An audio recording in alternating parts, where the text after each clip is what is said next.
ఓం శ్రీ గణేశాయ నమః. ఓం శ్రీ గురుభ్యో నమః. ఓం శ్రీమాత్రే నమః. శ్రీమద్ వాల్మీకి రామాయణం బాలకాండ ప్రథమ సర్గః. ఓం అథ సంక్షేప రామాయణం. తపస్వాధ్యాయ నిరతం తపస్వీ వాగ్విదాంవరం నారదం పరిపప్రచ్ఛ వాల్మీకిర్మునిపుంగవం కోన్వస్మిన్సాన్ ప్రదం లోకే గుణవాన్ కశ్చ వీర్యవాన్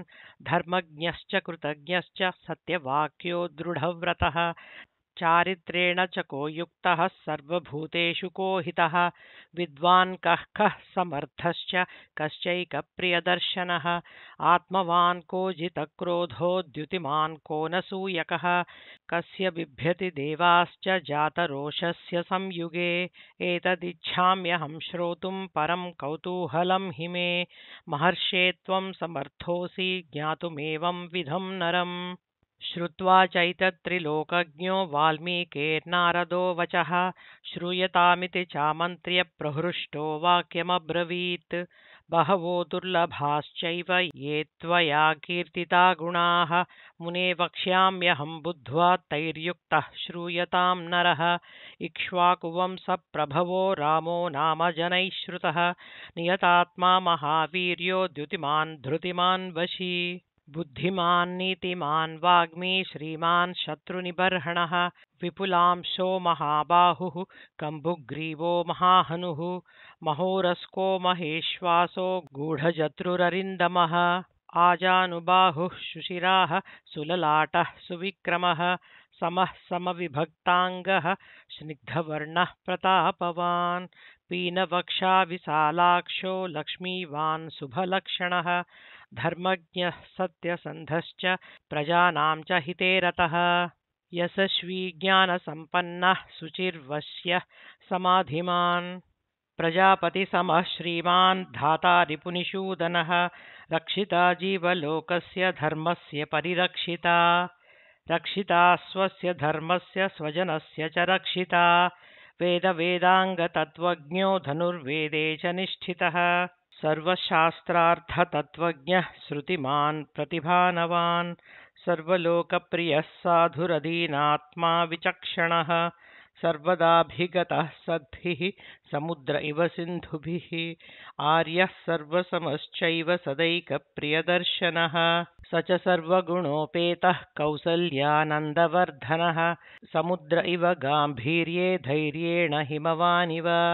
विष्णुना सदृशो वीर्ये सोमवत्प्रियदर्शनः कालाग्निसदृशः क्रोधे क्षमया पृथिवी समः धनदेन समस्त्यागे सत्ये धर्म इवापरः तमेवं गुणसम्पन्नं रामं सत्यपराक्रमं ज्येष्ठं श्रेष्ठगुणैर्युक्तं प्रियं दशरथसुतं प्रकृतीनां हितैर्युक्तं प्रकृतिप्रियकाम्यया यौवराज्येन संयोक्तुमैच्छत्प्रीत्या महीपतिः तस्याभिषेकसंभारान् दृष्ट्वा भार्याथ कैकेयी पूर्वं दत्तवरा देवी वरमेन मयाचतः विवासनं च रामस्य भरतस्याभिषेचनं स सत्यवचनाद्राजा धर्मपाशेन संयतः विवासयामास सुतं रामं दशरथप्रियं स जगामवनं वीरः प्रतिज्ञामनुपालयन् पितुर्वचननिर्देशात् कैकेय्याः प्रियकारणात् तं व्रजन्तं प्रियो भ्राता लक्ष्मणोऽनुजगामः स्नेहाद्विनयसम्पन्नः सुमित्रानन्दवर्धनः भ्रातरं दयितो भ्रातुः सौभ्रात्रमनुदर्शयन् रामस्य दयिता भार्या नित्यं प्राणसमाहिता जनकस्य कुले जाता देवमायेव निर्मिता सर्वलक्षणसम्पन्ना नारीणामुत्तमा वधूः सीताप्यनुगता रामं शशिनं रोहिणी यथा पौरैरनुगतो दूरं पित्रा दशरथेन च शृङ्गिबेरपुरे सूतं गङ्गाकूले व्यसर्जयत् गुहमासाद्य धर्मात्मा निषादाधिपतिं प्रियं गुहेन सहितो रामो लक्ष्मणेन च सीतया तेवनेन त्वनं गत्वा नदीस्तीर्त्वा बहूदकाः चित्रकूटमनुप्राप्य भरद्वाजस्य शासनात् रम्यमावसथं कृत्वा रममाणा वने त्रयः देवगन्धर्वसङ्काशास्तत्र ते न्यवसन् सुखम् चित्रकूटं गते रामे पुत्रशोकातुरस्तथा राजा दशरथः स्वर्गं जगाम विलपन् सुतं मृते तु तस्मिन् भरतो वसिष्ठप्रमुखैर्द्विजैः नियुज्यमानो राज्याय नैच्छद्राज्यं महाबलः स जगाम वनं वीरो रामपादप्रसादकः गत्वा तु सुमहात्मानं रामं सत्यपराक्रमम् आयाचद्भ्रातरं रामम् आर्यभावपुरस्कृतः त्वमेव राजा धर्मज्ञ इति रामं वचोब्रवीत् रामोऽपि परमोदारः सुमुखः सुमहायशाः न चैच्छत्पितुरादेशाद्राज्यं रामो महाबलः पादुके चास्य राज्याय न्यासं दत्त्वा पुनः पुनः निवर्तयामास ततो भरतं भरताग्रजः सकाममनवाप्यैव रामपादावुपस्पृशन् नन्दिग्रामे करोद्राज्यं रामागमनकाङ्क्षया गते तु भरते श्रीमान् सत्यसन्धो जितेन्द्रियः रामस्तु पुनरालक्ष्य नागरस्य जनस्य च तत्रागमनमेकाग्रो दण्डकान् प्रविवेशः प्रविश्य तु महारण्यं रामो राजीवलोचनः विराधं राक्षसं हत्वा शरभङ्गं ददर्शः सुतीक्ष्णं चाप्यगस्त्यं च अगस्त्यभ्रातरं तथा अगस्त्यवचनाच्चैव जग्राहैन्द्रं सराशनम् खड्गं च परमप्रीतस्तूणी चाक्षयसायकौ वसतस्तस्य रामस्य वने वनचरैः सह ऋषयोऽभ्यागमन् सर्वे वधायासुररक्षसां स तेषां प्रतिशुश्राव राक्षसानां तथा वने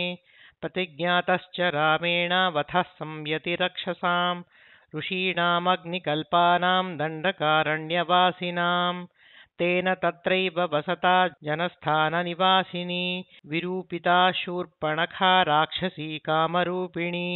ततः शूर्पणखा वाक्यादुद्युक्तान् सर्वराक्षसान् खरं त्रिशिरसं चैव दूषणं चैव राक्षसं निजघानरणे रामस्तेषां चैव पदानुगान् वने तस्मिन्निवसता जनस्थाननिवासिनां रक्षसां निहतान्यासन् सहस्राणि 14 ततो ज्ञातिवधं श्रुत्वा रावणः क्रोधमूर्च्छितः सहायं वरयामास मारीचं नाम राक्षसम् वीर्यमाणः सुबहुशो मारीचेन स रावणः न विरोधो बलवता क्षमो रावणतेन ते अनादृत्य तु तद्वाक्यं रावणः कालचोदितः जगामसः मारीचस्तस्याश्रमपदं तदा तेन मायाविना दूरमपवाह्य नृपात्मजौ जहार भार्यां रामस्य गृध्रं हत्वा जटायुषं गृध्रं च निहतं दृष्ट्वा हृतां श्रुत्वा च मैथिलीं राघवः शोकसन्तप्तो विललापकुलेन्द्रियः ततस्तेनैव शोकेन गृध्रं दग्ध्वा जटायुषं मार्गमाणो वने सीतां राक्षसं सन्ददर्शः कबन्धं नाम रूपेण विकृतं घोरदर्शनम् तं निहत्य महाबाहुर्ददाह स्वर्गतश्च सः स चास्य कथयामास शबरीं धर्मचारिणीं श्रमणीं धर्मनिपुणामभिगच्छेति राघव सोऽभ्यगच्छन् महातेजाः शबरीं शत्रुसूदनः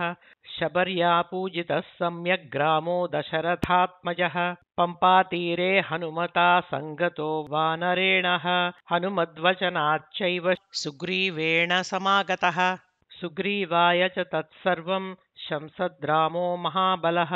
आदितस्तद्यथावृत्तं सीतायाश्च विशेषतः सुग्रीवश्चापि तत्सर्वं श्रुत्वा रामस्य वानरः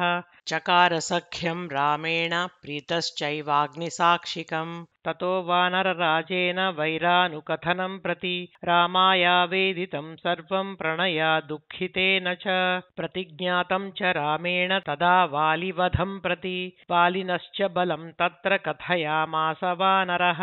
सुग्रीवः शङ्कितश्चासीन्नित्यं वीर्येण राघवप्रत्ययार्थं तु दुन्दुभेः कायमुत्तमं दर्शयामास सुग्रीवो महापर्वतसन्निभम् उत्स्मयित्वा महाबाहुः प्रेक्ष्य चास्थि महाबलः पादाङ्गुष्ठेन चिक्षेप सम्पूर्णं दशयोजनं बिभेद च पुनः सालान् सप्तैकेन महेषुणा गिरिं रसातलं चैव जनयन् प्रत्ययं तदा ततः प्रीतमनास्तेन विश्वस्तश्च महाकपिः किष्किन्धां रामसहितो जगाम च गुहां तदा ततो गर्जद्धरिवरः सुग्रीवो हेमपिङ्गळः तेन नादेन महता निर्जगाम हरीश्वरः अनुमान्य तदा तारां सुग्रीवेण समागतः निजघान च तत्रैनं शरेणैकेन राघवः ततः सुग्रीववचनात् धत्वा वालिनमाहवे सुग्रीवमेव तद्राज्ये राघव प्रत्यपादयत् स च सर्वान् समानीय वानरान् वानरर्षभः दिशः प्रस्थापयामास दिदृक्षुर्जनकात्मजम् ततो गृध्रस्य वचनात् सम्पातेर्हनुमान् बली शतयोजनविस्तीर्णं पुप्लुवे लवणार्णवम् तत्र लङ्कां समासाद्य पुरीं रावणपालितां ददर्श सीतां ध्यायन्तीमशोकवनिकां गताम् निवेदयित्वाभिज्ञानं प्रवृत्तिं च निवेद्य च समाश्वास्य च वैदेहीं मर्दयामास तोरणम् पञ्चसेनाग्रगान् हत्वा सप्तमन्त्रिसुतानपि शूरमक्षं च निष्पिष्य ग्रहणं समुपागमत् अस्त्रेणोन्मुक्तमात्मानं ज्ञात्वा पैतामहाद्वरात् मर्शयन् राक्षसान् वीरो यन्त्रिणस्तान्यदृच्छया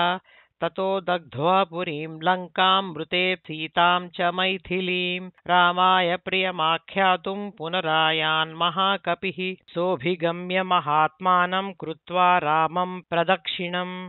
न्यवेदयदमेयात्मा दृष्ट्वा सीतेति तत्त्वतः ततः सुग्रीवसहितो गत्वा तीरं महोदधेः समुद्रं क्षोभयामास शरैरादित्यसन्निभैः दर्शयामास चात्मानं समुद्रः सरितां पतिः समुद्रवचनाच्चैव नलं सेतुमकारयत् तेन गत्वा पुरीं लङ्कां हत्वा रावणमाहवे रामः सीतामनुप्राप्य परां व्रीडामुपागमत् तामुवाच ततो रामः परुषं जनसंसदि अमृष्यमाणा सा सीता विवेशज्वलनं सती ततोऽग्निवचनात् सीतां ज्ञात्वा विगतकल्मषां बभौ रामः सम्प्रहृष्टः पूजितः सर्वदेवतैः कर्मणा तेन महता त्रैलोक्यं सचराचरं सदेवर्षिगणं तुष्टं राघवस्य महात्मनः अभिषिच्य च लङ्कायां राक्षसेन्द्रं विभीषणं कृतकृत्यस्तदा रामो विज्वरः प्रमुमोदः देवताभ्यो वरं प्राप्य समुत्थाप्य च वानरान् अयोध्यां प्रस्थितो रामः पुष्पकेण सुहृद्वृतः भरद्वाजाश्रमं गत्वा रामः सत्यपराक्रमः भरतस्यान्तिकं रामो हनुमन्तं व्यसर्जयत् पुनराख्यायिकां जल्पन् सुग्रीवसहितश्च सः पुष्पकं तत्समारुह्य नन्दिग्रामं ययौ तदा नन्दिग्रामे जटां हित्वा भ्रातृभिः सहितो नघः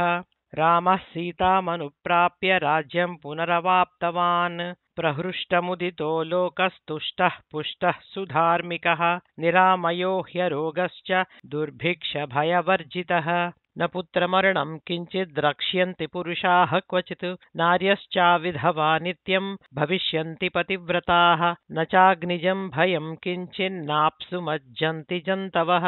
न वातजं भयं किञ्चिन्नापि ज्वरकृतं तथा न चापि क्षुद्भयं तत्र न तस्करभयं तथा नगराणि च राष्ट्राणि धनधान्ययुतानि च नित्यं प्रमुदिताः सर्वे यथा कृतयुगे तथा अश्वमेध सतैरिष्ट्वा तथा बहुसुवर्णकैः गवां कोट्ययुतं दत्त्वा ब्रह्मलोकं प्रयास्यति। असङ्ख्येयं धनं दत्त्वा ब्राह्मणेभ्यो महायशाः राजवंशान् शतगुणान् स्थापयिष्यति राघवः। चातुर्वर्ण्यं च लोकेऽस्मिन् स्वे स्वे धर्मे नियोक्ष्यति। दशवर्षसहस्राणि दशवर्षशतानि च रामो राज्यमुपासित्वा ब्रह्मलोकं प्रयास्यति। इदं पवित्रं पापघ्नं पुण्यं वेदैश्च सम्मितं यः पठेद् रामचरितं सर्वपापैः प्रमुच्यते। एतदाख्यानमायुष्यं पठन् रामायणं नरः